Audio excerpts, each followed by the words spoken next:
The cosmos holds more mysteries than we have answers.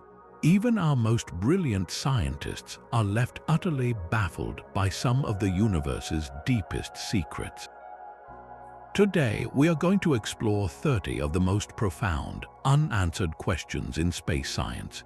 You will learn what keeps astronomers up at night and how these puzzles could redefine reality itself. We will venture into the strange world of dark matter, a ghostly substance that binds the cosmos yet remains invisible. We will confront the possibility of a multiverse where countless other versions of reality might exist. Space is weird, wonderful, and full of secrets just waiting for someone to uncover them. What is the one cosmic mystery you most want to see solved? Our own galaxy should be flying apart. Stars on the outer edges of spiral galaxies orbit at such tremendous speeds that the visible matter, all the stars and gas clouds we can see, does not provide nearly enough gravity to hold them in place. According to everything we know, these stars should be flung off into the void, yet they remain perfectly bound to their galactic homes. Something invisible is there, a cosmic glue holding everything together. We call this mysterious substance dark matter. Its presence is felt only through its immense gravitational pull, a ghostly hand sculpting the cosmos on the grandest scales. We see its signature not just in whirling galaxies, but in the way massive galaxy clusters bend the light from more distant objects, a phenomenon called gravitational lensing, where the fabric of space itself acts like a giant magnifying glass. So what could this invisible stuff possibly be? The leading ideas are as strange as the mystery itself. One candidate is a hypothetical particle known as a WIMP, which stands for Weakly Interacting Massive Particle.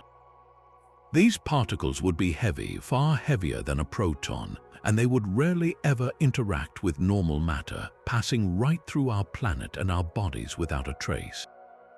Another possibility is the Action, an ultra-lightweight particle that could be flowing through the universe in vast numbers. Despite decades of searching with incredibly sensitive detectors placed deep underground to shield them from cosmic interference, we have not caught a single one. The hunt for dark matter is not just an academic exercise. Discovering its true nature is absolutely essential. The amount of dark matter in the universe dictates its ultimate fate, determining whether the cosmos will expand forever, eventually tear itself apart, or collapse back in on itself in a grand reversal. It is the unseen architect of our reality, and until we find it, our picture of the universe remains profoundly incomplete. If dark matter is the ghostly glue holding galaxies together, then dark energy is the phantom force tearing the very fabric of the cosmos apart. It is an even deeper and more perplexing mystery. In the late 1990s, two separate teams of astronomers made a discovery that shattered our understanding of the universe. They were observing distant stellar explosions, known as Type 1, a supernova, to measure how fast the cosmos was expanding. Everyone expected the expansion, which started with the Big Bang, to be slowing down over time because of the collective gravitational pull of all the matter in the universe. But the data revealed the exact opposite. The expansion of the universe is not slowing down, it is speeding up. Something is actively working against gravity, pushing galaxies away from each other at an ever-increasing rate. This something was named dark energy. The evidence for this bizarre force comes from multiple sources. The cosmic microwave background, which is the faint afterglow of the Big Bang itself, reveals the precise geometry of the universe. Its patterns tell us that dark energy makes up a staggering 68% of the cosmos. Normal matter, the stuff of stars, planets, and us, is a mere 5%, with dark matter constituting the remaining 27%. So what could dark energy possibly be? The leading theory points to a concept from Einstein himself, the cosmological constant. This suggests that dark energy is an inherent property of the vacuum of space. Empty space is not truly empty. It seethes with virtual particles that flicker in and out of existence, and this quantum activity generates a repulsive force. As the universe expands and more space comes into being, this repulsive force grows stronger, leading to the acceleration we observe. Another compelling idea is that dark energy is not constant at all, but a dynamic energy field that changes over time, sometimes called quintessence. This would mean the fate of the universe is even less certain. If dark energy continues to strengthen, it could lead to a terrifying end known as the Big Rip, where the force becomes so powerful that it tears apart galaxies, then solar systems, planets, and even atoms themselves. The ultimate fate of everything is tied to the nature of this mysterious, dominant energy. We do not know if it is a steady force or an evolving one, and until we do, the final chapter of our universe remains unwritten. The sheer dominance of dark energy hints at a cosmos far stranger than we ever anticipated. This leads us to a question that pushes the very boundaries of science fiction into the realm of serious scientific debate. Is our universe truly alone, or is it just one page in an infinite cosmic library, part of a vast multiverse? The idea does not come from wild speculation, but emerges naturally from our most successful theories of physics. Take cosmic inflation, the concept that the early universe underwent a period of exponential expansion, far faster than the speed of light. This theory elegantly explains why the universe is so uniform and flat. But some versions of inflation suggest this expansion never truly stopped. Instead, it continues eternally in a background sea of space-time, with new pocket universes constantly bubbling up like a pot of boiling water. Each of these bubbles could have its own unique laws of physics. In one universe, the force of gravity might be repulsive, and in another, atoms might never have formed. We simply live in one bubble where the conditions are just right for stars, planets, and life to exist.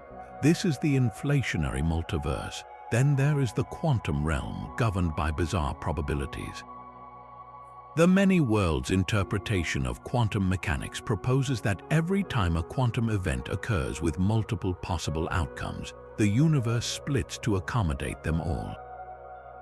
Did that particle go left or right? In one universe, it went left, and in a newly branched reality, it went right. This would mean an infinite number of parallel worlds are constantly splitting off from our own, each containing a slightly different version of history and perhaps even a different version of you. The philosophical implications are staggering. If an infinite number of universes exist, does that mean every conceivable reality must exist somewhere? Is there a universe where you are an astronaut, or a world where dinosaurs never went extinct? While this seems like a logical conclusion of infinity, it remains one of the most hotly debated ideas in modern cosmology. The fundamental challenge is that these other universes, by their very definition, are likely forever beyond our observational reach. We are confined to our own cosmic bubble, unable to see outside its walls. So the multiverse remains a profound possibility, a shadow on the cave wall of our theories, forcing us to question whether our universe is a unique masterpiece or merely one common specimen in an endless cosmic menagerie. The notion of a multiverse challenges everything we think we know about our cosmic home, pushing our curiosity to its absolute limit. But this leads to an even more baffling question, one that seems almost nonsensical at first. What happened before the Big Bang? Our entire understanding of time and causality breaks down at this singular point. According to our best physics, the Big Bang was not an explosion in space, but the very emergence of space and time themselves. If time began then, the concept of a before may be meaningless, like asking what is north of the North Pole. Yet, the human mind struggles to accept a definitive beginning to everything. Scientists have proposed several speculative, mind-bending theories to address this. One compelling idea is that our universe is cyclic, going through an endless series of big bangs and big crunches. In this model, a previous universe existed, collapsed in on itself in a tremendous contraction, and then rebounded into the expansion we see today. The entire cosmic cycle could repeat forever with no true beginning or end. Another theory descends into the bizarre quantum world. It suggests that our universe spontaneously emerged from a seething foam of virtual particles, a chaotic realm where the rules of physics as we know them did not apply. In this quantum foam, tiny bubbles of space-time could pop in and out of existence, and our entire cosmos might be one such bubble that, against all odds, stabilized and grew to an immense scale. This connects back to the multiverse idea, where our Big Bang was simply the birth of one bubble in an infinite, eternal cosmic ocean. There is also the possibility that our universe is a three-dimensional membrane or brain floating in a higher dimensional space. A collision between our brain and another could have released an enormous amount of energy, creating the hot, dense state we call the Big Bang. Each of these theories attempts to peer beyond the veil of the initial singularity, but they all share a common challenge. They are currently untestable. We lack the tools to see past that first moment of intense heat and density. The event erased any evidence of what came before, leaving us with a fundamental mystery. The question of what happened before the Big Bang might not have an answer, or it might be the key to unlocking a reality far grander and more wonderful than we have ever dreamed. The silence of the cosmos is deafening, with hundreds of billions of stars in our galaxy alone, and most of those likely hosting planets. The universe should be teeming with life. So why do we hear nothing but static? This is the heart of the Fermi paradox, a question famously posed by physicist Enrico Fermi over lunch one day. If intelligent life is common, he asked, then where is everybody? The math seems to suggest they should be here. The Drake equation provides a framework for this calculation, multiplying factors like the rate of star formation, the fraction of stars with planets, and the number of those planets that are habitable. It then considers the fraction where life actually emerges, where that life becomes intelligent, and where that intelligence develops the technology to broadcast its existence into space. The final variable is the length of time such a civilization remains detectable. The result of this equation can be astronomically high, suggesting a galaxy crowded with civilizations. Yet, when we point our radio telescopes to the sky, we find only an eerie quiet. This profound contradiction has led to a number of potential solutions, some hopeful and others deeply unsettling. One of the most discussed is the Great Filter hypothesis. This idea suggests that there is at least one nearly insurmountable barrier that prevents life from progressing to the interstellar stage. The terrifying question is whether this filter is behind us or still ahead of us. If it is behind us, it could be that the transition from simple single-celled life to complex multicellular organisms is extraordinarily rare, a fluke that happened here on Earth but almost nowhere else. This would mean we are truly alone, the only conscious beings in a vast, empty galaxy. But if the Great Filter lies in our future, that is a far more frightening prospect. It could mean that almost every civilization that reaches our level of technology inevitably destroys itself, perhaps through nuclear war, environmental collapse, or a technological catastrophe we have not yet even imagined. Our own future would then be grimly predetermined. Other solutions are less ominous but equally mind-bending. Perhaps intelligent life is common, but the timescales of the universe are so vast that civilizations simply miss each other, rising and falling like fireflies in the night, never overlapping. Or maybe spacefaring cultures choose to remain silent, observing the universe without interfering, a concept known as the zoo hypothesis. They could be all around us, hidden in plain sight, deciding we are not yet ready for contact. Then there is the simple, humbling possibility that we are the first, or that the conditions for technological intelligence are so incredibly specific that we are a cosmic accident. What would it mean for humanity to be truly unique? It would place upon us an immense responsibility, the caretakers of consciousness in a silent universe with the entire future of intelligence resting on our shoulders. The silence is not just an absence of signal, it is a mirror reflecting our own profound uncertainty back at us. This profound silence forces us to confront cosmic monsters whose very nature defies logic. We call them black holes, but that simple name hides a terrifying reality. These are regions of space where gravity is so intense that nothing, not even light, can escape their grip. Thanks to projects like the Event Horizon Telescope, we now have stunning images of these behemoths, a glowing ring of superheated gas swirling around the abyss of the shadow of the black hole at the center of the galaxy Messier 87. Yet these pictures only deepen the mystery. They show us the edge, the point of no return known as the Event Horizon, but they cannot tell us what happens to anything that crosses that boundary. According to Einstein's general relativity, an astronaut falling into a stellar mass black hole would be stretched into a long, thin strand of atoms by tidal forces in a process whimsically called spaghettification. For a supermassive black hole with its gentler gravitational gradient, they might even cross the event horizon unharmed, at least initially. But then what? The equations of general relativity suggest they would simply continue their journey toward the central point of infinite density, the singularity where all known laws of physics break down.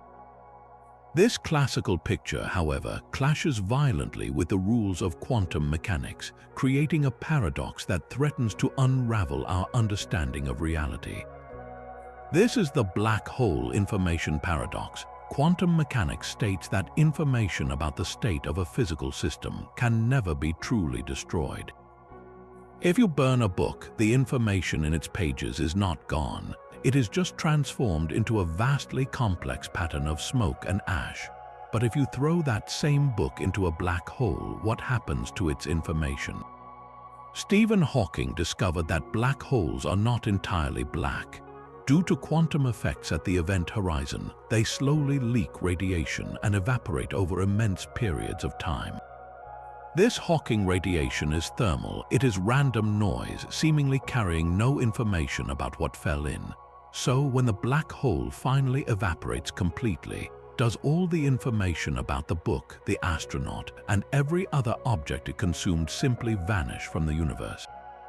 This would be a fundamental violation of quantum law. To resolve this, physicists have been driven to some truly bizarre ideas. One is the firewall paradox.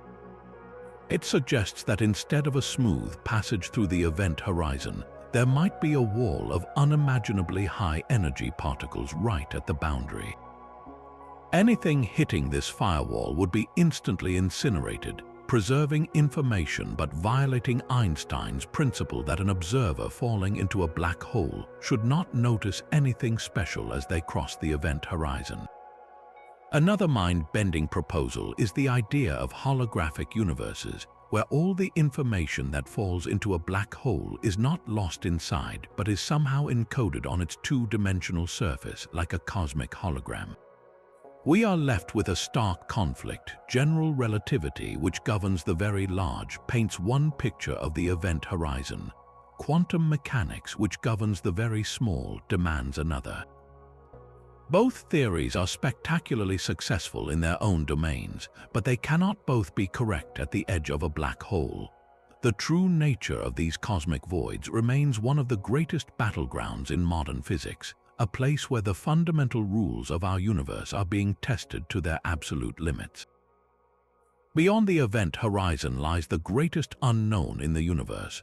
Our current laws of physics simply break down, leaving us with equations that spit out infinities, a clear sign that we are missing a crucial piece of the puzzle.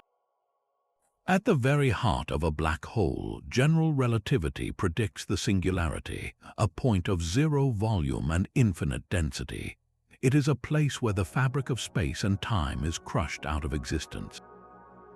The idea of infinity is a mathematical warning flag, not a physical description. It tells us that our understanding is incomplete and that a theory of quantum gravity is needed to truly describe this monstrous core. Some theories suggest the singularity might not be a point, but a ring, a gateway known as a wormhole. This hypothetical tunnel could theoretically connect two distant points in space and time, or even bridge two separate universes. While the mathematics allows for such a structure, the journey through it would be violently unstable.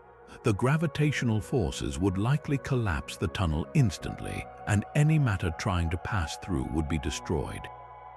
The trip to this theoretical center is a harrowing prospect. As you fall toward a stellar mass black hole, the difference in gravity between your head and your feet becomes astronomical. You would be stretched into a long, thin stream of atoms, a process scientists call spaghettification. It would be a gruesome and final end. For a supermassive black hole with its more gentle gravitational gradient, you might theoretically cross the event horizon without immediately being torn apart. The view from inside would be utterly bizarre. You would see light from the entire future history of the universe bending in around you, a dizzying cosmic panorama. But there is no turning back. Every path leads inward toward the crushing destiny at the center. No force in the universe could propel you back out, not even light itself. It is a one-way trip into a realm of pure mystery from which no signal, no light, and no information can ever return to tell the tale. The crushing gravity of a black hole shows us a universe of extremes, but the most profound transition of all might be from non-living chemistry to a living, breathing cell. How did inanimate matter on the early Earth first stir to life? This leap from chemistry to biology is one of science's greatest unsolved puzzles, and the clues point to a dramatic cosmic beginning. One compelling idea is panspermia, the hypothesis that the fundamental ingredients for life, or even life itself in a primitive form, hitched a ride to our planet from elsewhere in the cosmos.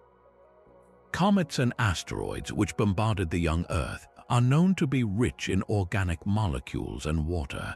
It is possible that these celestial delivery trucks brought the very building blocks that eventually led to us. But this only pushes the mystery one step back. If life did arrive from space, where and how did it originally form out there in the void? The search for answers brings us back to our own planet's violent infancy. Earth 4.5 billion years ago was a hellish world, constantly pummeled by impacts with a toxic atmosphere and oceans of molten rock. Yet in this cauldron, the stage was being set for a miracle. In the 1950s, scientists Stanley Miller and Harold Urey recreated these primordial conditions in a famous experiment. They filled a flask with what they believed was the early atmosphere, methane, ammonia, hydrogen, and water vapor, and passed electrical sparks through it to simulate lightning. In just a week, the clear water turned a murky pink, and analysis revealed that amino acids had formed spontaneously. Amino acids are the literal building blocks of proteins, essential for all life as we know it. This was a monumental discovery, proving that the fundamental components of life could arise from simple chemistry. But going from a soup of amino acids to a self-replicating cell is a gap of staggering complexity. It is like scattering a pile of nuts and bolts and expecting a fully assembled clock to suddenly appear. How did these molecules organize? How did they begin to copy themselves? And how did they eventually become enclosed within a protective membrane?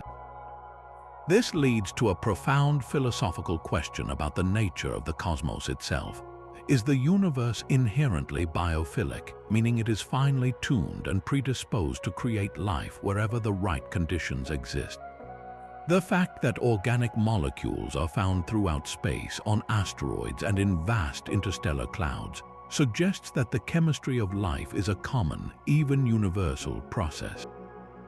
If the ingredients are everywhere and the experiments show they form easily, then perhaps life is an inevitable outcome of cosmic evolution, a natural part of a universe waking up to itself. The opposing view is that Earth's life was a miraculous fluke, a one-in-a-trillion series of accidents so unlikely that we might truly be alone. every step from the formation of the first self-replicating molecule to the complex dance of DNA might have been a statistical near impossibility. The answer remains locked in the rocks of our ancient past and perhaps in the frozen soil of other worlds. If we one day find even a simple, fossilized bacterium on Mars or in the subsurface ocean of Jupiter's moon Europa, it would tell us that life is not a miracle but a cosmic imperative. Until then, the origin of our own existence remains a beautiful, haunting mystery.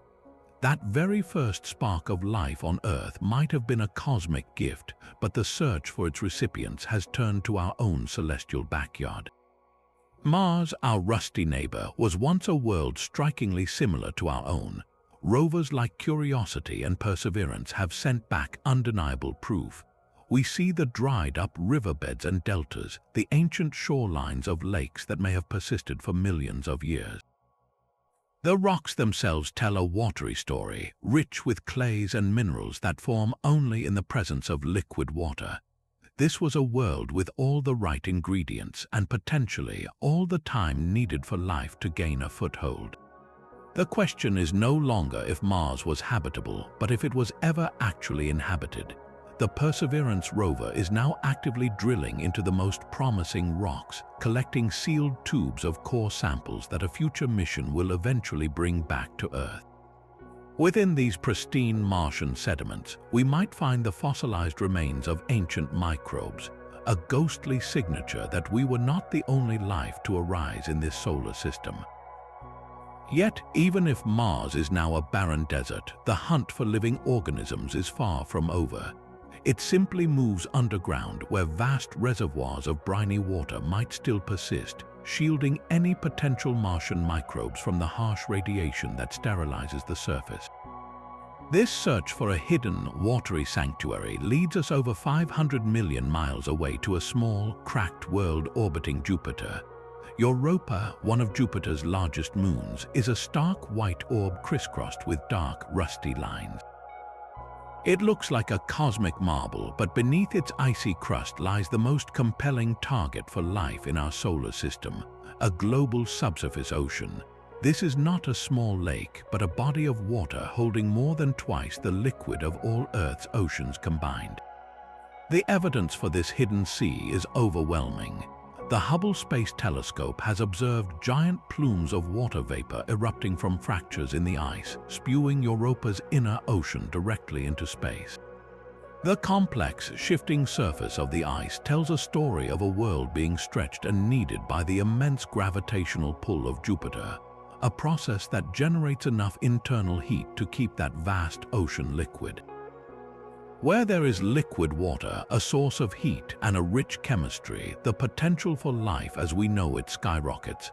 NASA Europa Clipper mission, scheduled to launch in the coming years, is designed to be our first dedicated reconnaissance of this enigmatic moon. It will not land, but will perform dozens of close flybys, using a suite of powerful instruments to peer through the ice with radar, analyze the composition of those surface plumes, and precisely measure the depth and salinity of the ocean. The data it sends back will be revolutionary, telling us just how habitable Europa's ocean truly is. But the ultimate goal, the dream that pushes the boundaries of our engineering, is to one day land on that icy shell and drill. The technical challenges are almost beyond comprehension. We are talking about penetrating through ice that is potentially miles thick, with a robotic probe that must operate in utter darkness under immense pressure and with no hope of rescue.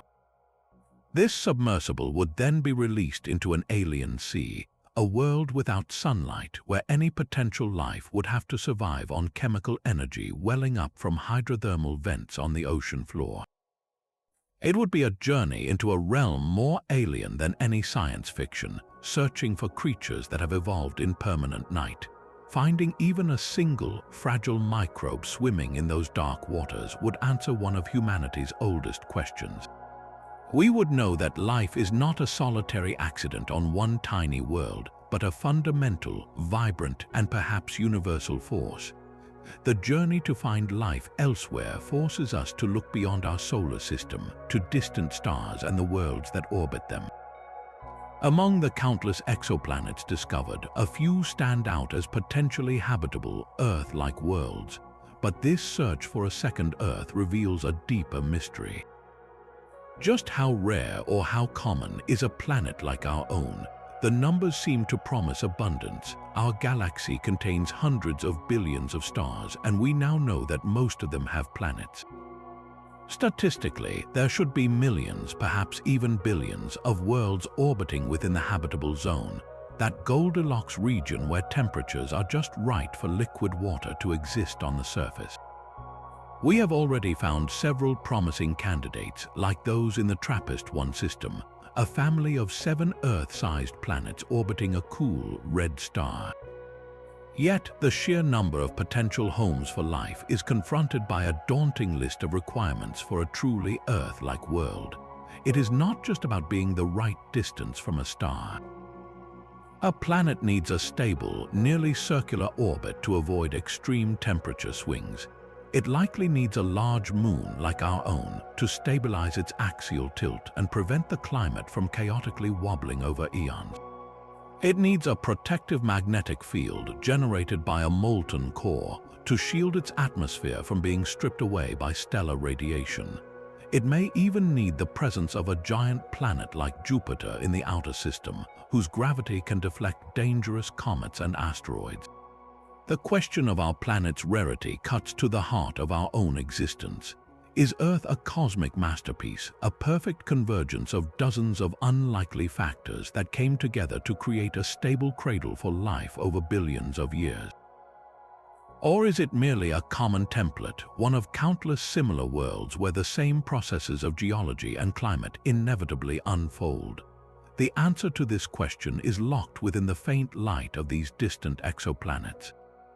The next generation of telescopes, like the James Webb Space Telescope, is now analyzing the atmospheres of these worlds, searching for the chemical fingerprints of life or biosignatures. The detection of gases like oxygen and methane in combination could be a powerful indicator of biological activity, but even that is not a simple proof. Geological processes can sometimes mimic these signatures. The ultimate test will be finding a planet that is not just habitable, but unmistakably inhabited. This search for a second Earth is really a search for ourselves. It seeks to answer whether we are a statistical certainty in a life-filled cosmos or a breathtakingly rare anomaly. The silence we hear from the stars may simply mean that such perfect worlds, and the civilizations they nurture, are separated by gulfs of space and time so vast that they may never meet. We experience time as a relentless, one-way river flowing from the past into the future, yet this deeply felt reality might be the universe's most sophisticated illusion. Einstein's theory of relativity shattered the Newtonian idea of a universal clock, proving that time is not absolute but is relative and malleable. The faster you move through space, the slower time passes for you relative to a stationary observer. Gravity warps time itself. A clock at sea level closer to Earth's mass ticks measurably slower than a clock on a mountaintop. This is not a theoretical abstraction. The GPS in your phone must constantly correct for these relativistic effects, because the satellites in orbit experience time ticking ever so slightly faster than receivers on the ground. Without these corrections, your navigation would be off by miles within minutes. This leads to the profound concept of the block universe, where past, present, and future all exist simultaneously in a static four-dimensional structure. From this God's eye view, the flow of time is just a human perspective, a way we process our journey through this frozen landscape. So why does our perception of time have such a definite direction? Why do we remember yesterday but not tomorrow? The answer seems to lie in a concept called entropy, which is a measure of disorder in a system. The second law of thermodynamics states that the total entropy of the universe always increases over time. Think of a hot cup of coffee left on a table. it will naturally cool down, its heat dispersing into the room, moving from a state of order, hot coffee and cool air, to a state of disorder, lukewarm equilibrium. This process is irreversible. You never see a room spontaneously transfer its heat into a cold cup to make it scalding hot. This relentless increase in disorder, from the Big Bang's highly ordered state to the cosmic chaos we see today, gives us the arrow of time. Our memories are possible only because of this increase in entropy. The formation of a memory in your brain is a process that creates disorder, aligning your internal state with the universe's march toward higher entropy. We are carried along by this cosmic current, unable to reverse it. But is time itself a fundamental ingredient of the cosmos, or is it merely an emergent property, an artifact of our limited consciousness? Some theories of quantum gravity, like loop quantum gravity, suggest that at the most fundamental level, the universe is timeless. The flow of time we experience could be a macroscopic illusion, emerging from the quantum interactions of countless particles, much like the sensation of wetness emerges from the interaction of individual water molecules. If this is true, then our entire existence, from birth to death, is a single permanent structure in the cosmos, and the feeling of moving through it is the most intimate and persistent trick our minds have ever played on us. The constants of the universe seem to have been set with impossible precision. The strength of gravity, the mass of an electron, the force that binds atomic nuclei together, each is fixed at a value that appears perfectly calibrated for life.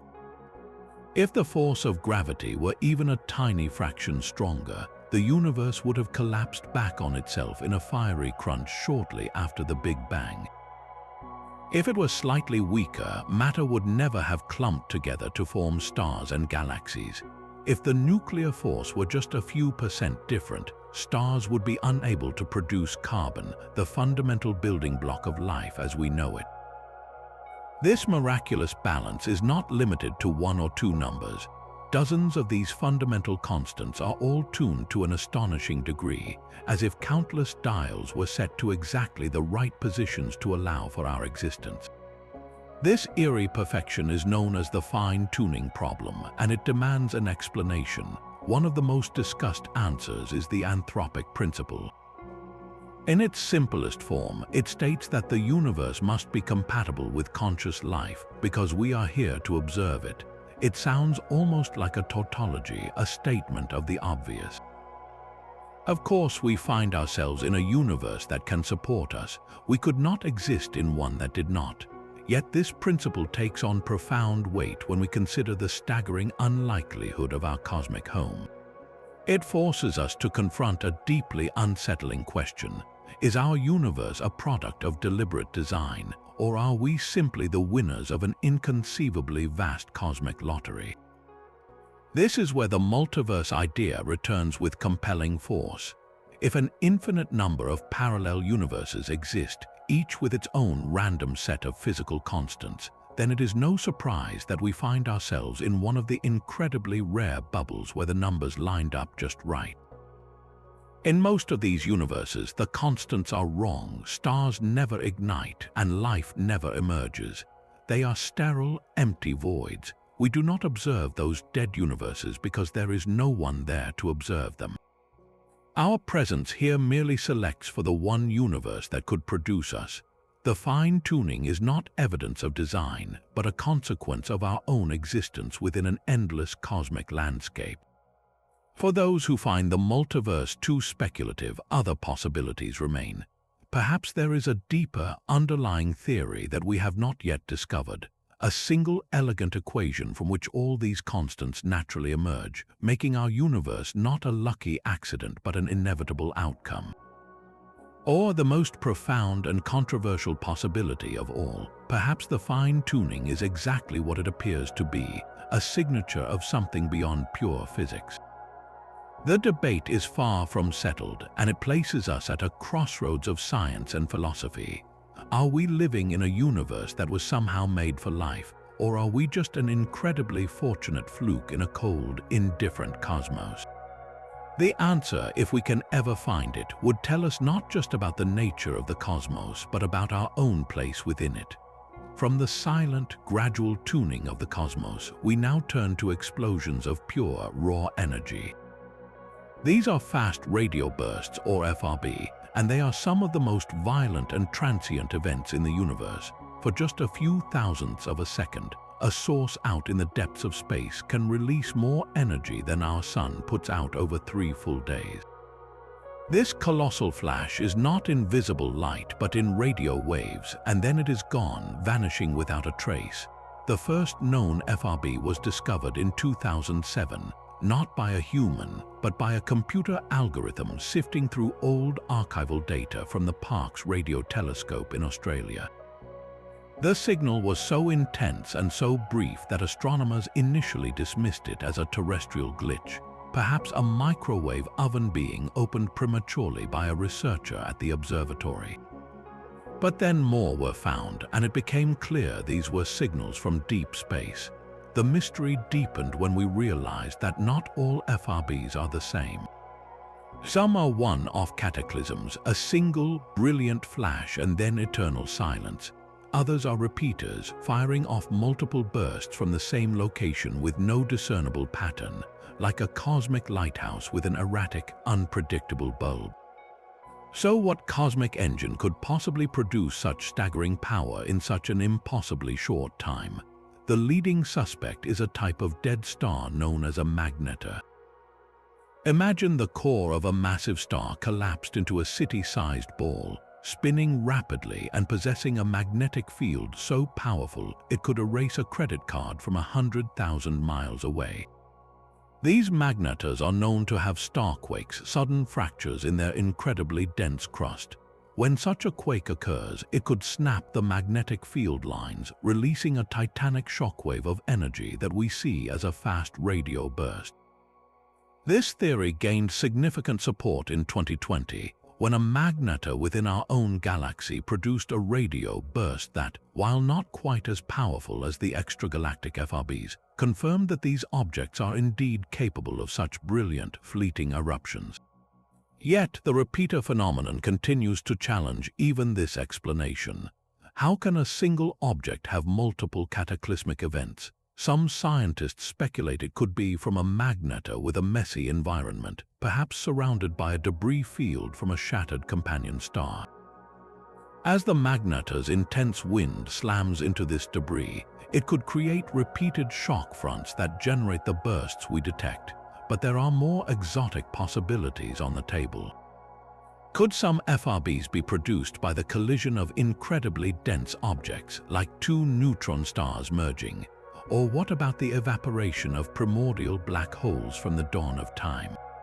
And of course, the sheer power and brevity of these signals have led some to at least consider a more speculative origin.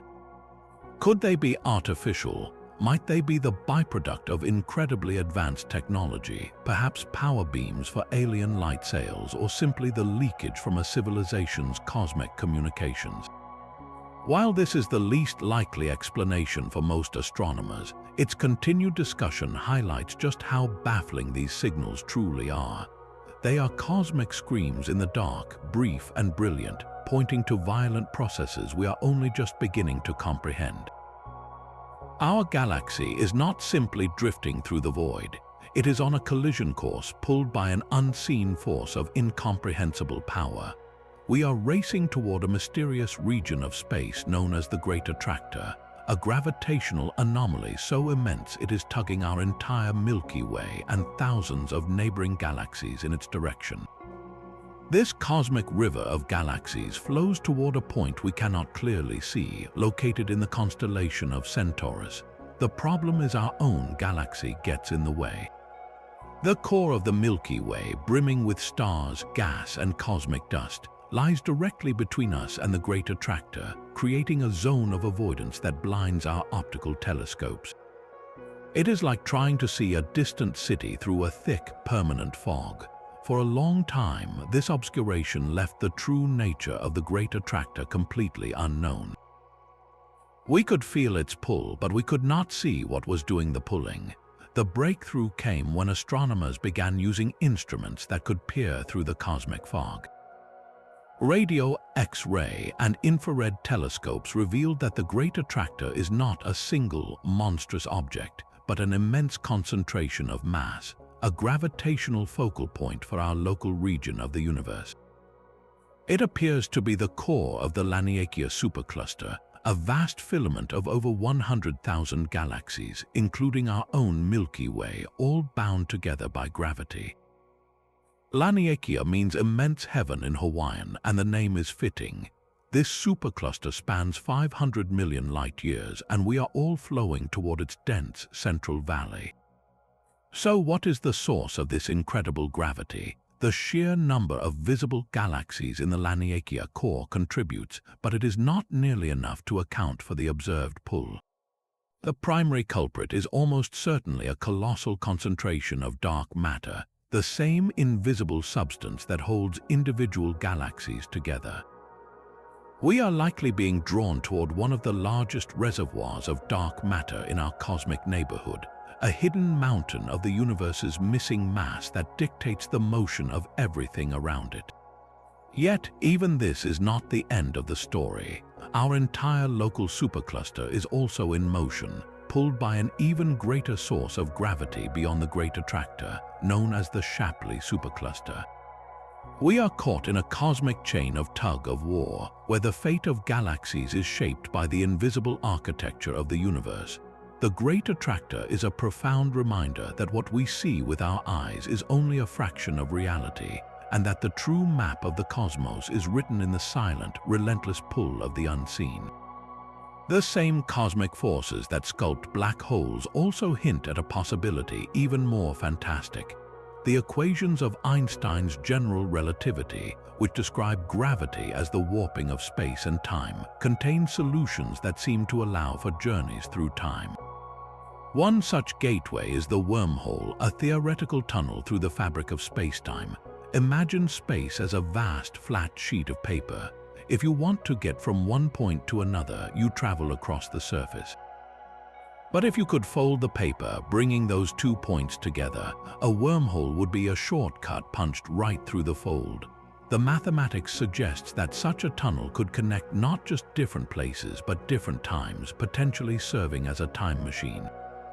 However, there is a catch. These cosmic shortcuts are thought to be incredibly unstable. They would snap shut in an instant, crushing anything inside, unless they were propped open by something truly bizarre, exotic matter. This is not just strange matter, but matter with negative energy density, a substance that would gravitationally repel rather than attract. We are not even sure such a thing can exist in stable quantities, but without it, the doorway to the past would remain forever closed. Another theoretical path involves a phenomenon called a closed time-like curve. This is a path through space-time that loops back on itself, allowing an object to return to its own past without ever breaking the speed of light. Some solutions for rotating black holes or infinitely long cosmic strings permit these loops. Yet, even if they exist, venturing onto one might be a one-way trip with no control over your destination in time. The physics of time travel immediately confronts its most famous logical problem, the grandfather paradox. What if you traveled back in time and prevented your own grandfather from meeting your grandmother? You would never be born, so you could never have traveled back in time to stop the meeting in the first place. It is a logical contradiction that seems to make pastward time travel impossible. To resolve this, physicists have proposed some mind-bending ideas. One is the concept of parallel timelines, a staple of science fiction that finds a home in serious theoretical physics. In this model, the moment you arrive in the past, the timeline splits. In one branch, your grandparents meet and you are born. In the new branch you just created, your actions change history, creating an alternate reality where you were never born, but your own personal history in your original timeline remains perfectly intact. This sidesteps the paradox entirely. Another possibility is self-consistency, where the universe simply will not allow paradoxes to happen. any action you take in the past was always a part of history. You might think you are changing things, but you are merely fulfilling what always happened. Perhaps the reason you traveled back was to ensure your grandparents met in the first place, making you an unknowing agent of your own existence. While the math allows for these incredible journeys, nature seems to have built in safeguards, whether through instability, the need for impossible materials, or the fundamental laws of cause and effect. Time travel to the future, however, is a different story, and it is something we are already doing. These cosmic rays are not gentle rays of light, but atomic nuclei, stripped of their electrons and hurled across the universe at nearly the speed of light. They are the fastest, most energetic individual particles known to exist.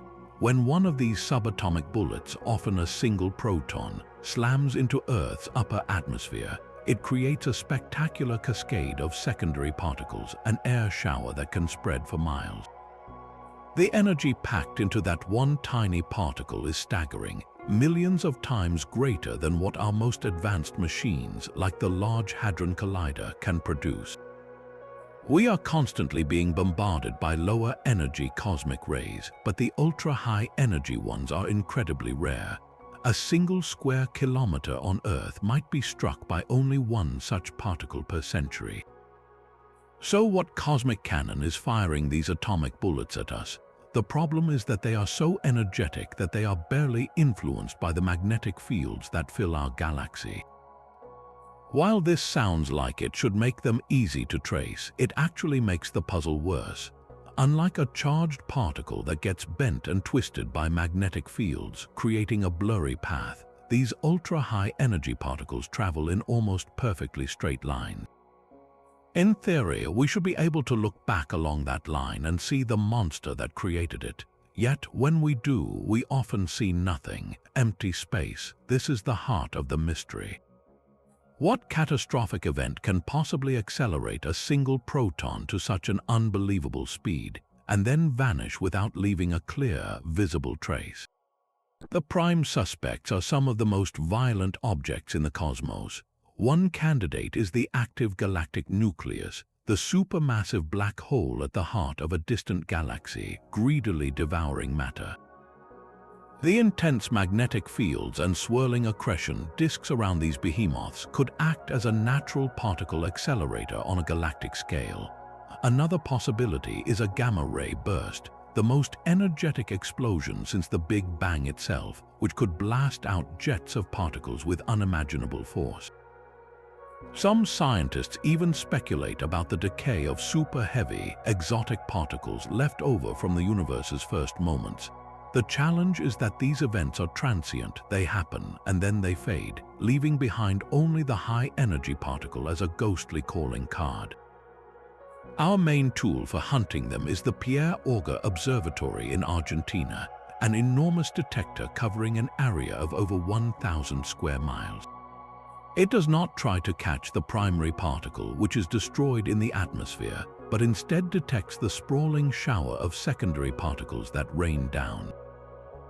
By studying the footprint and timing of this shower, scientists can reconstruct the energy and the approximate direction of the original cosmic ray, but that direction is often a dead end pointing to a void.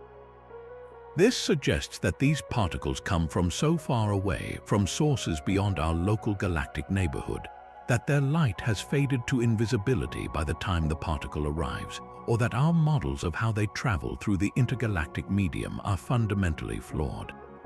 We are left with the unsettling realization that the universe's most powerful particle accelerators are out there, operating in the darkness, and we have only just begun to see the faintest echoes of their incredible power.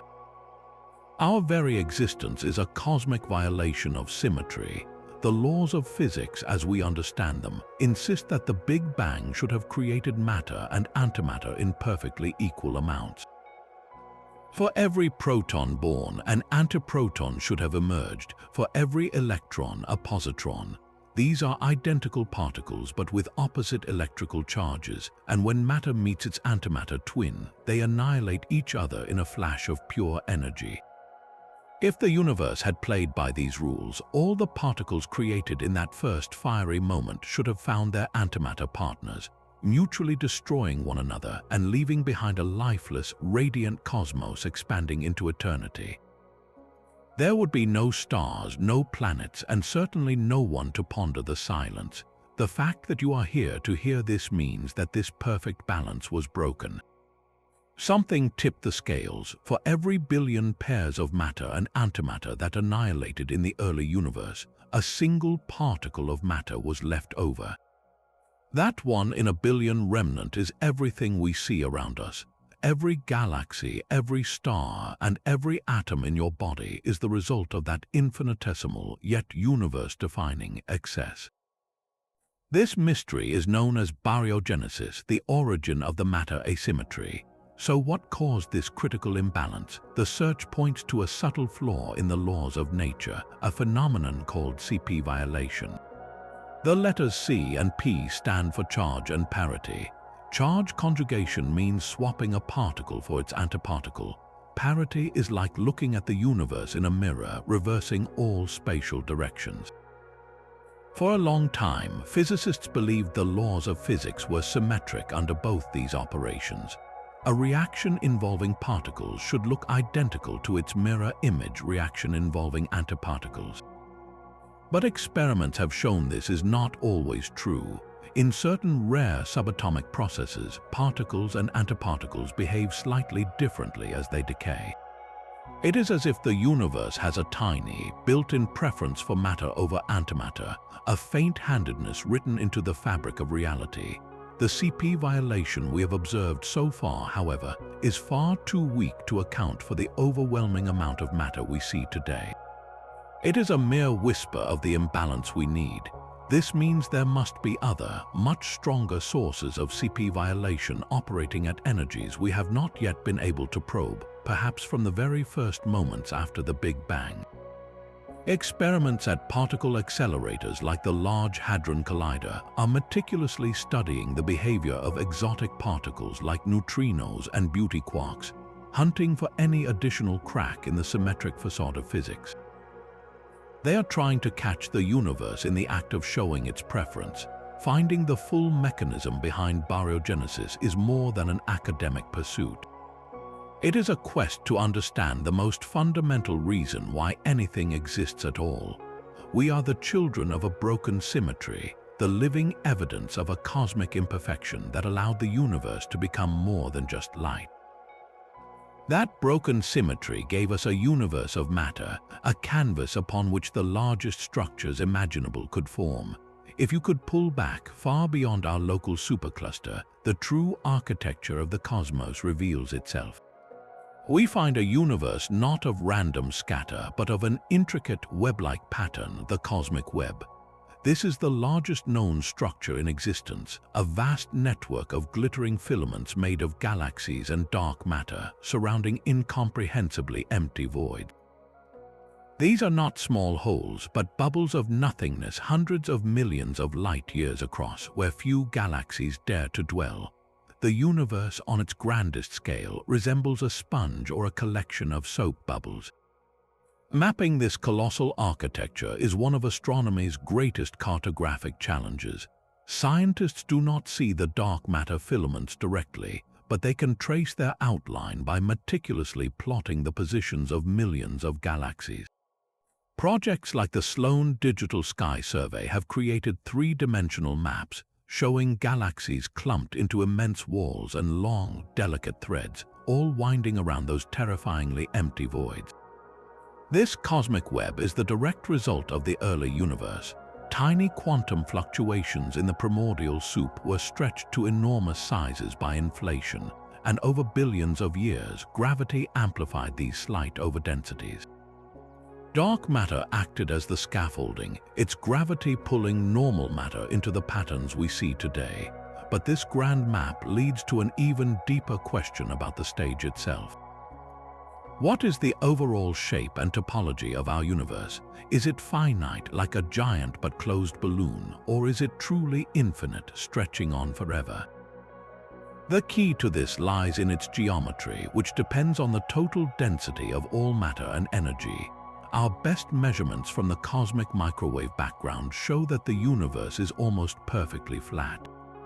This means that parallel lines will never meet, and the angles of a triangle always add up to 180 degrees. A flat universe strongly suggests an infinite one.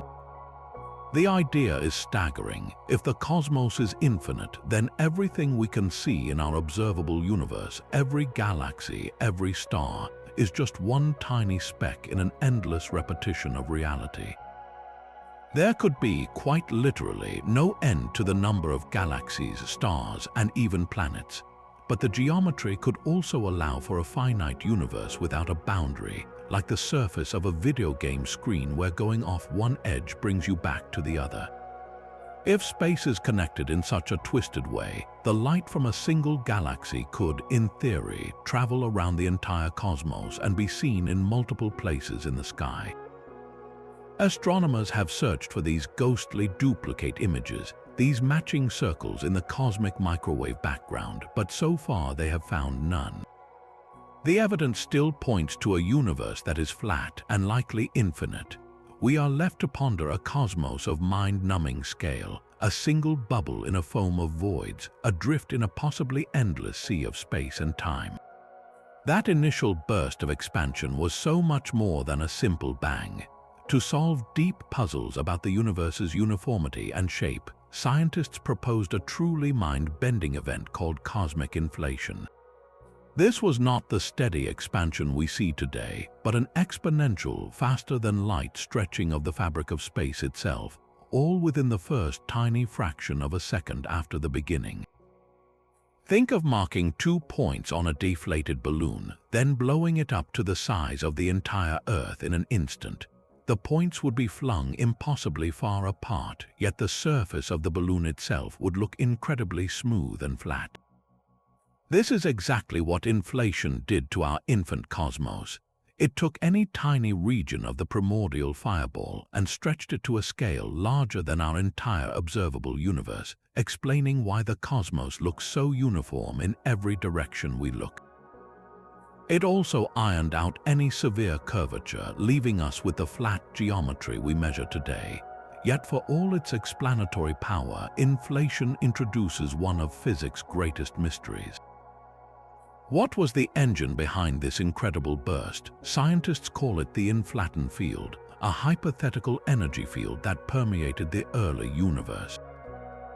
Picture a ball resting at the top of a very flat, very high hill, representing a state of immense potential energy.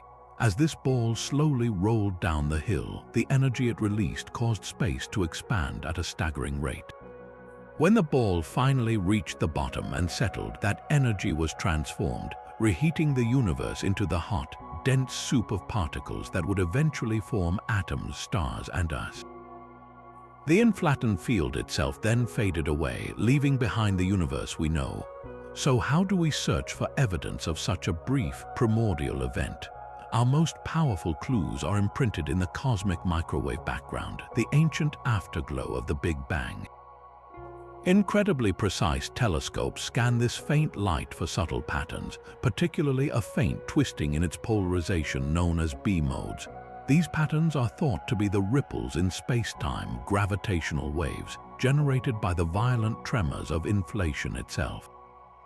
Finding them would be like discovering the fossilized footprints of the inflaton field. So far, the evidence is tantalizing but not conclusive, and the hunt continues. The true nature of the inflaton remains one of the final frontiers in cosmology. Was it a fundamental force, a unique particle, or something beyond our current imagination? Unlocking its secret would mean pulling back the final curtain on the very first moment of creation, revealing the trigger that set our entire reality into motion. The universe is built from space, time, matter, and energy, but could there be another fundamental ingredient, consciousness itself? This is the heart of the hard problem of consciousness, a puzzle that science has yet to crack. We understand the mechanics of the brain, how neurons fire and chemicals interact, but we have no idea how this physical activity gives rise to the inner world of subjective experience, the redness of red, the feeling of wonder, the sense of self. Why does any of this feel like anything at all? One radical theory proposes that consciousness is not a late-arriving product of complex brains, but a basic property of the universe as fundamental as mass or charge.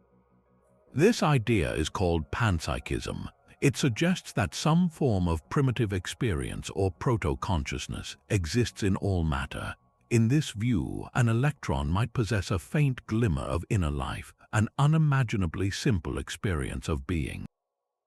In a human brain, billions of neurons combine their micro-experiences into the rich, complex stream of consciousness we all know. Just as hydrogen and oxygen combine to create the emergent property of wetness, countless simple conscious entities might combine to create our mind. This leads to a staggering implication for our search for alien life. We tend to imagine aliens with brains and senses similar to our own, but if consciousness is truly fundamental, then alien minds could be utterly unrecognizable. An intelligence might not be housed in a carbon-based body, but could be a distributed network within a planet-wide fungal system, a swirling pattern in the atmosphere of a gas giant, or even a conscious starship navigating the void. Its perception of reality could be based on magnetic fields or the flow of time, a mode of existence we could never fully comprehend. The cosmos may be teeming with consciousness in forms we are blind to, because we are only looking for a mirror of ourselves. This blurs the line between physics and metaphysics, forcing us to ask why a universe of exploding stars and dark matter should produce beings that can look back at the cosmos and ask questions about their own existence. Are we a fleeting accident, or is the universe slowly, gradually waking up to itself through us? The nature of consciousness forces us to question the very fabric of reality we perceive. What if the three dimensions of space we move through are not the whole story? The equations of our most promising theory of everything, string theory, suggest a universe with at least 9, perhaps 10 spatial dimensions. We are like fish in a pond, completely unaware of the world above the water's surface, simply because we are confined to our own thin slice of existence. These extra dimensions are not vast, empty expanses like the ones we know. According to the theory, they are compactified or curled up into an infinitesimally small size, far smaller than an atom. Imagine a garden hose stretching off into the distance. From a distance, it looks like a simple one-dimensional line. But if you could shrink yourself to the size of an ant and crawl on its surface, you would discover the second dimension, the circular path that wraps all the way around the hose. Our reality might be like the surface of that hose, with tiny, curled-up dimensions woven into the fabric of every single point in space. The leading version of this idea, M-theory, proposes that the fundamental building blocks of the universe are not point-like particles, but unimaginably small, vibrating strings and membranes. The way these strings vibrate in this higher dimensional space determines the properties of every particle, from the mass of an electron to the force of gravity. It is a beautiful, elegant idea, but how could we ever prove something so bizarre? Scientists are hunting for indirect evidence in two main ways. The first is by smashing particles together at incredible speeds inside the Large Hadron Collider. The hope is that if enough energy is concentrated in one place, a tiny piece of that energy might briefly disappear into one of these hidden dimensions, only to reappear a moment later. We would see a telltale signature in our detectors, a sudden missing energy that cannot be explained by any known particle or force. The second method involves listening to the universe itself with gravitational wave observatories. If extra dimensions exist, they would subtly alter how gravity propagates across cosmic distances. The ripples in spacetime from events like colliding black holes might carry a faint, encoded whisper of these hidden realms, a signature that our most sensitive instruments could one day pick up. Finding even a hint of an extra dimension would revolutionize our understanding of reality. revealing that our cosmos is just a visible layer atop a far richer, more complex and deeply hidden architecture. On a quiet Ohio night in 1977, a singular event pierced the cosmic silence. An astronomer named Jerry Amon was volunteering with the SETI project, meticulously reviewing reams of data from the Big Ear radio telescope. The system scanned the sky, recording signal strength on a simple alphanumeric printout, where each number and letter corresponded to a level of intensity. For the most part, the pages were a sea of ones and twos, the expected background noise of the universe. But then, his eyes fell on a sequence of characters so startling that he grabbed a red pen and circled it, scribbling a single, powerful word in the margin. Wow, the signal, originating from the direction of the constellation Sagittarius, lasted for a full 72 seconds. It was a strong, narrowband radio burst, precisely the kind of signal scientists predicted an advanced civilization might use to announce its presence. It was not random noise, but a focused, artificial sounding beacon. The most compelling detail was its intensity profile. As the Earth's rotation carried the Big Ear telescope's field of view across that fixed point in the sky, the signal grew in strength to a stunning peak and then faded away perfectly, exactly as you would expect from a celestial source. The WOW signal was a perfect match for an extraterrestrial transmission. The immediate reaction was to find it again. If it was a message from the stars, it should be repeating or at least leave some other trace. Amon and other astronomers pointed every available telescope they could toward that same patch of sky. They listened for decades across a wide range of frequencies. They scanned the area for stars that could host habitable planets.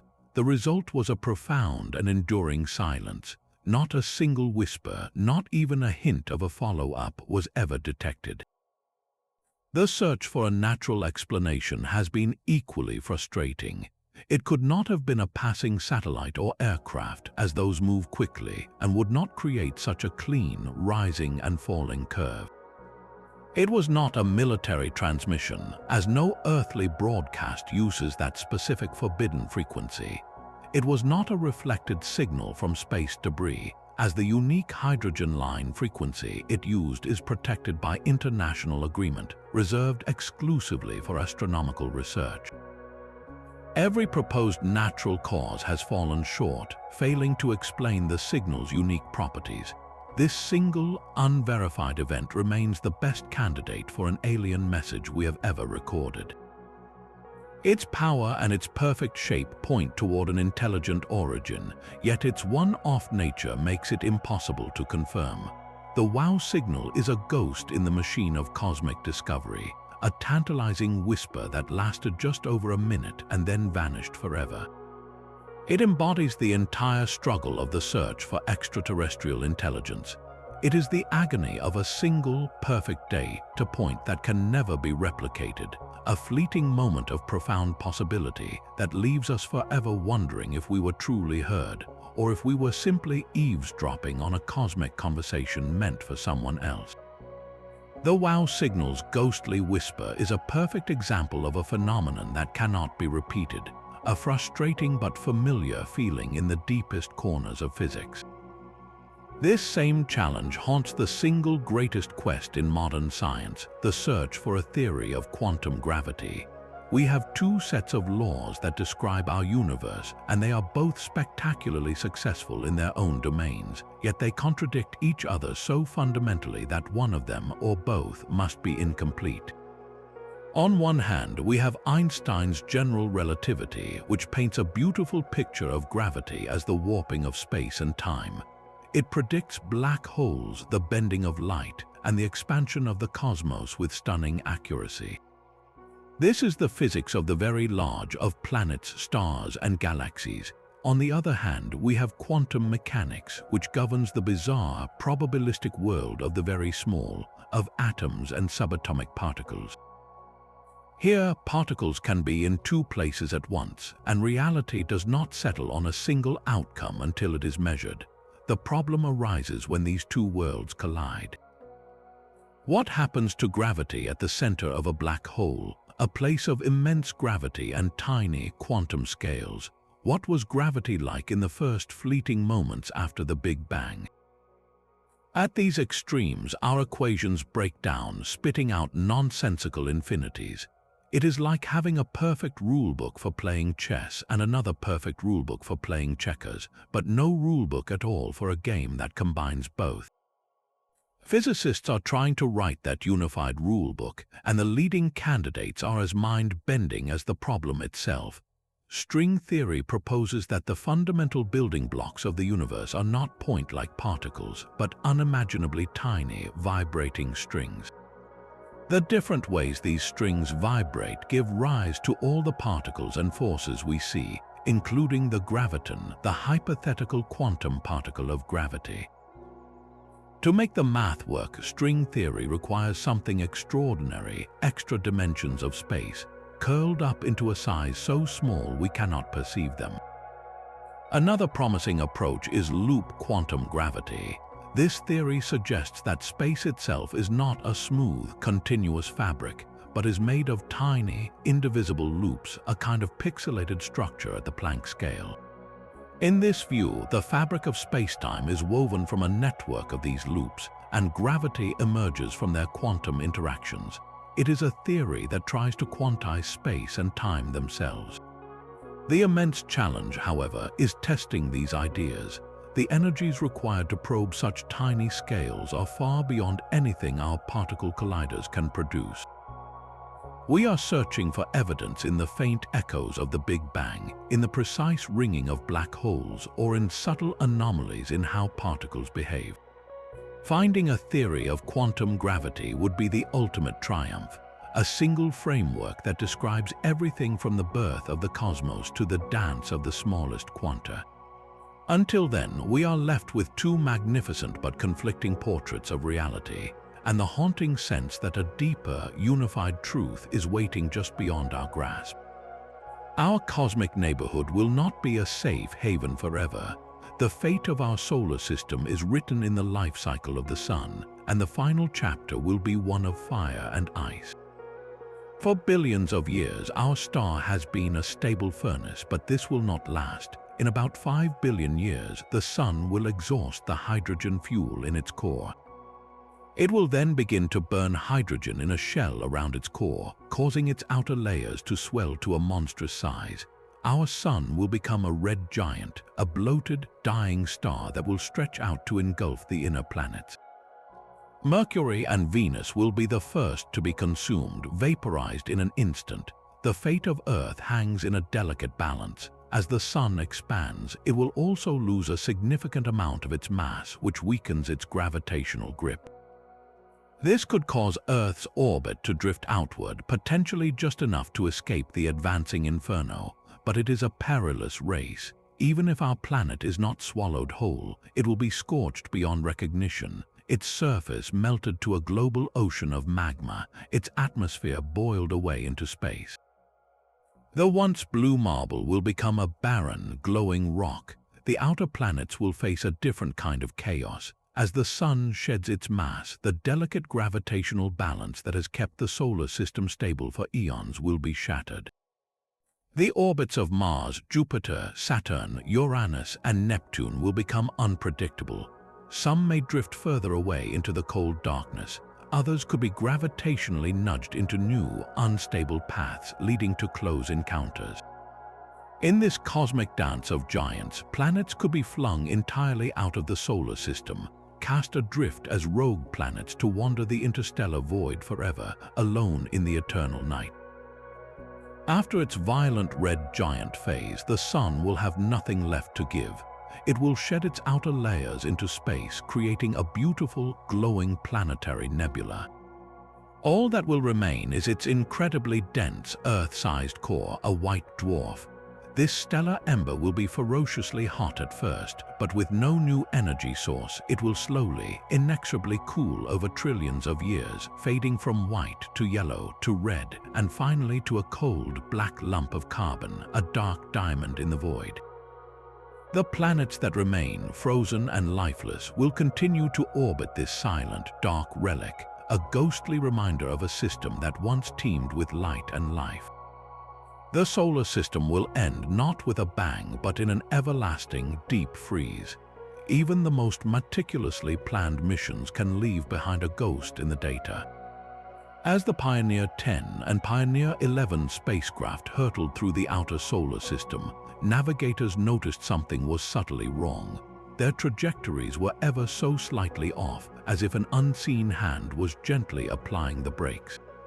Both probes were experiencing a tiny, unexplained, and constant deceleration back toward the Sun. This was the Pioneer anomaly, a drift so small it was measured in nanometers per second squared, a deviation equivalent to the weight of a single grain of sand on your hand. Yet for decades, this minuscule effect defied explanation, haunting the edges of our understanding. The immediate, thrilling suspicion was that we had discovered a new physical force, a flaw in our model of gravity itself. Perhaps dark matter was exerting a stronger pull in the outer solar system than we thought, or maybe Einstein's theory of general relativity needed a slight adjustment over vast distances. The anomaly became a beacon for those hoping to rewrite the textbooks. The truth, however, was far more mundane and ultimately more beautiful. After years of painstaking analysis, a team of scientists dug deep into the spacecraft's old engineering data. They built a complex thermal model of the Pioneers, and they found the culprit. The spacecraft were powered by radioactive plutonium, and that generated heat. This heat was radiated away into space from the probe's bodies and electronics. The key was that this radiation was not perfectly even. A little more heat was emitted from the back of the spacecraft, the side facing away from the Sun than from the front. This tiny imbalance created a minuscule thrust, a photon pressure from the spacecraft's own warmth that pushed back against its direction of travel. It was the ultimate case of a spacecraft creating its own headwind. The Pioneer anomaly was not a revolution in physics, but a masterclass in engineering and scientific diligence. It shows us that in the quest to understand the cosmos, we must first understand our own machines. It proves that even the smallest, most frustrating inconsistencies can lead to a deeper appreciation of the complex, real-world physics at play, forcing us to look more carefully at everything, even the gentle warmth of a lonely probe drifting in the dark. Galaxies are the grand cities of the cosmos, but their construction blueprints are still missing. According to our best model of the universe, the cosmos is built on a foundation of cold, dark matter. In this picture, after the Big Bang, dark matter began to clump together first, forming an invisible gravitational scaffold. Normal matter, the gas that would become stars, was then drawn into these dark matter halos, cooling and condensing to form the first small protogalaxies. Over billions of years, these building blocks repeatedly collided and merged, assembling the majestic spiral and elliptical galaxies we see today. This model brilliantly explains the vast cosmic web of galaxy clusters and filaments, but when we zoom in on individual galaxies, the story develops puzzling cracks. One of the most famous is the missing satellites problem. Supercomputer simulations of our Milky Way's formation, based on the cold dark matter model, predict that thousands of small dark matter clumps should be orbiting our galaxy. Each of these clumps should have pulled in enough gas to form a small, visible dwarf galaxy. Yet when we look around us, we only see a few dozen of these satellite galaxies. Where are all the rest? It is a glaring mismatch between prediction and observation. Another headache for theorists is the cuspy halo problem. The simulations suggest that the density of dark matter should spike sharply toward the center of a galaxy, creating a dense cusp. However, by observing how stars and gas move within the cores of small galaxies, astronomers find that the dark matter distribution appears much more uniform, forming a soft core instead of a sharp peak. To solve these puzzles, scientists have become galactic archaeologists. They do not dig with shovels, but with powerful telescopes that act as time machines. By analyzing the light from hundreds of thousands of individual stars within a galaxy, They can determine two crucial things: their chemical composition and their motion. The chemical makeup of a star is a fossil record of the gas cloud it was born from. Stars rich in heavy elements like iron and silicon must have formed from gas that was previously seeded by many generations of earlier exploded stars. A star with very few of these heavy elements is an ancient relic, a first-generation citizen of the galaxy. By mapping where these old and young stars lie, we can trace the galaxy's growth. The motions of the stars tell an even more dynamic story. Stars on chaotic, random orbits suggest a galaxy formed through a violent major merger, a dramatic crash that scrambled stellar paths forever. In contrast, stars orbiting in a neat, orderly disk point to a more peaceful history, where the galaxy grew slowly by steadily absorbing gas from intergalactic space.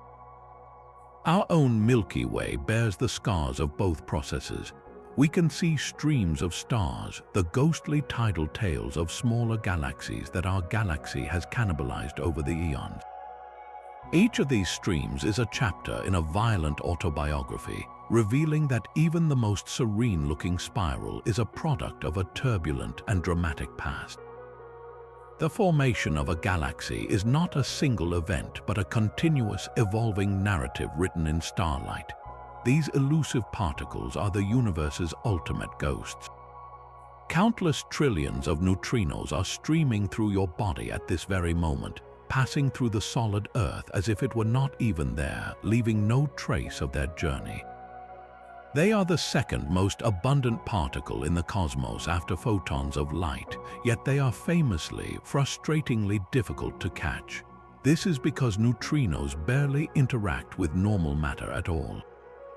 They have no electric charge and are affected only by the weak nuclear force and gravity, a force so feeble at their scale it is practically irrelevant. They are the cosmic background whisper to the universe's visible roar. For decades, the standard model of particle physics, our most successful theory for the fundamental building blocks of everything, assumed these ghosts were massless, just like the photon. But nature had a surprise in store. Experiments deep underground revealed that neutrinos do, in fact, have mass. The discovery was revolutionary, but it came with a profound problem. The standard model has no mechanism to give neutrinos mass. Their tiny weight is a crack in the foundation of modern physics, a clear sign that our understanding of the subatomic world is incomplete. The evidence for this mass came from a bizarre and beautiful phenomenon called neutrino oscillation. We have discovered that neutrinos come in three different types or flavors: the electron neutrino, the muon neutrino, and the tau neutrino. As a neutrino travels through space, it does not remain the same. It can spontaneously morph from one flavor into another. An electron neutrino born in the heart of the Sun might arrive at Earth as a tau neutrino. This strange identity crisis is only possible if neutrinos have mass. The different mass states interfere with each other as the particle zooms along, creating this oscillating pattern. To catch these shape-shifters in the act, scientists have built some of the most incredible laboratories on, or rather, in, the planet. They need to shield their detectors from the constant cosmic ray barrage at the surface. So they build enormous tanks filled with ultra-pure water or heavy liquid, buried a mile deep in a mine or suspended in the clear, dark ice of the South Pole.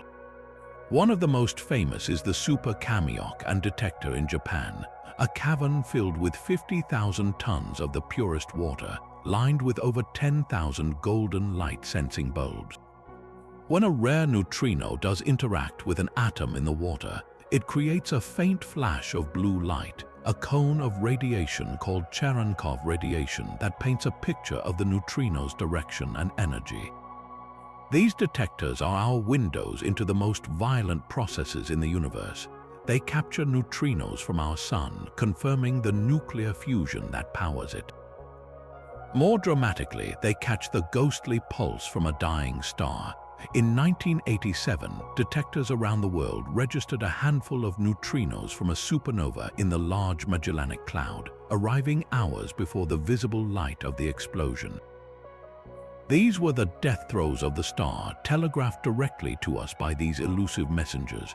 The fact that they have mass, however small, has immense consequences. Because there are so many of them, their collective gravity influences the formation of the largest structures in the cosmos, subtly shaping the cosmic web of galaxies. Unlocking the precise nature of their mass is now one of the biggest goals in physics. It is a tiny key that could unlock a much larger door, leading us toward the new physics that must lie beyond our current understanding. The silence of the cosmos might not be empty, but filled with achievements we cannot yet perceive. To measure such potential, scientists use a theoretical ruler known as the Kardashev scale. This framework classifies civilizations not by their politics or art, but by a single, staggering metric: their total energy consumption. A Type 1 civilization has become the master of its own world, harnessing every available watt of energy that reaches the planet from its star, including all geothermal, wind, and tidal power. Humanity is not quite there yet, but we are slowly approaching this planetary stage. The leap to a Type 2 civilization is a jump into the realm of gods. Such a culture would not just live on a world, it would engineer its entire solar system. It would build a Dyson sphere, or more likely a vast swarm of orbiting collectors, completely encapsulating its star to capture every single photon of light it emits. The energy output of a star is billions of times greater than that of a single planet, powering a civilization of unimaginable scale and capability. Beyond even that lies the ultimate stage, a Type 3 civilization. This is a culture that has transcended its home system and now commands the energy of an entire galaxy, with outposts or constructs surrounding millions or even billions of stars.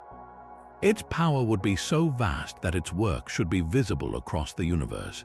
Yet, when we scan the heavens with our most powerful telescopes, we see no such mega structures. We detect no infrared signatures of a Dyson sphere's waste heat, and no galaxies are dimmed by the shadows of stellar engines. This profound absence is a central part of the Fermi paradox. If the universe is so old, why has no civilization reached these ultimate stages? One possibility is terrifyingly simple: the Great Filter. Perhaps the technological leap required to become a Type 2 civilization is also the one that leads to self-destruction. Maybe the power to re-engineer a star is too great for any species to wield responsibly, leading inevitably to catastrophe. Another, more hopeful idea is that we are simply not recognizing their works. A Type 3 civilization might use technologies so advanced that their energy signatures are indistinguishable from natural astrophysical processes to our primitive instruments. Their communication might not be in radio waves, but in something we have not even thought to look for, like modulated neutrinos or gravitational waves. Or perhaps once a culture reaches such an immense level of technological maturity, its ambitions change. It might turn inward, exploring virtual realities or higher dimensions, leaving the physical universe to its own devices. The silent, unengineered galaxies we observe could be a sign not of failure but of transcendence, a universe where the most advanced beings have simply moved on to a different plane of existence, leaving the lights on in a home they have outgrown. Even the faint afterglow of creation holds a potential flaw, a pattern that should not be there. The cosmic microwave background is the oldest light we can see, a baby picture of the universe from just 380,000 years after the Big Bang. For the standard model of cosmology to hold, this radiation should be evenly distributed in all directions, a perfectly smooth and random tapestry of hot and cold spots. Yet, when scientists created the most detailed map ever with the Planck satellite, they found something unsettling. There appears to be a strange alignment, a preferred direction in space that seems to be correlated with the plane of our own solar system. This unexpected axis has been given a dramatic and foreboding name, the axis of evil.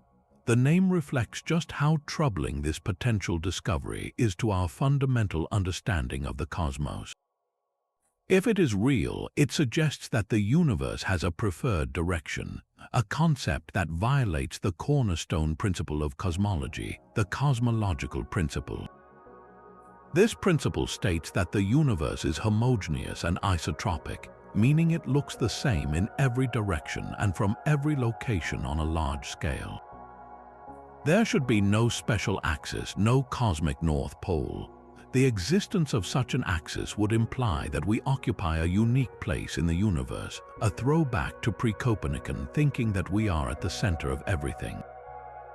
So what exactly is this anomaly? It is not a single giant feature, but a strange correlation in the way the hot and cold spots are arranged. Certain large-scale patterns in the microwave background appear to be aligned with the ecliptic, the plane in which the planets orbit our sun. This alignment is so statistically unlikely that it should not happen by random chance. It is as if the universe's oldest fingerprint has a swirl that just happens to point directly back to our own home. The scientific community is deeply divided on its meaning. Many cosmologists argue it is simply a statistical fluke, a coincidence that appears significant only because we are looking for patterns. They point to the challenges of data analysis, where subtracting the bright foreground glow of our own Milky Way galaxy could potentially introduce subtle artifacts that mimic an alignment. Others, however, believe it could be the first crack in the foundation of our most successful cosmological model. Perhaps it points to new, unknown physics from the era of inflation, a time when the universe expanded faster than light.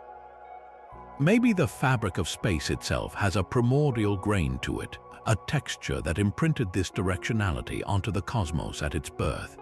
The controversy ensures this axis remains one of the most tantalizing and unresolved puzzles in all of cosmology, a ghost in the machine of creation that whispers we might not understand the universe as well as we think we do. Our entire understanding of reality rests upon a single, unshakable foundation, the constancy of the laws of physics. We assume that an electron here today is identical to an electron in a galaxy 10 billion light-years away. We trust that gravity and the speed of light have always been the same, that the universe runs on a reliable, unchanging set of rules. But what if this cornerstone of science is an illusion? The final and perhaps most unsettling question is whether the laws of physics themselves can change. Could the universe be governed by a set of shifting, evolving principles, making our local reality just a temporary configuration? Scientists are actively investigating this by turning our most powerful telescopes into cosmic time machines. They study the light from quasars, the intensely bright cores of ancient galaxies, whose light has been traveling for billions of years to reach us.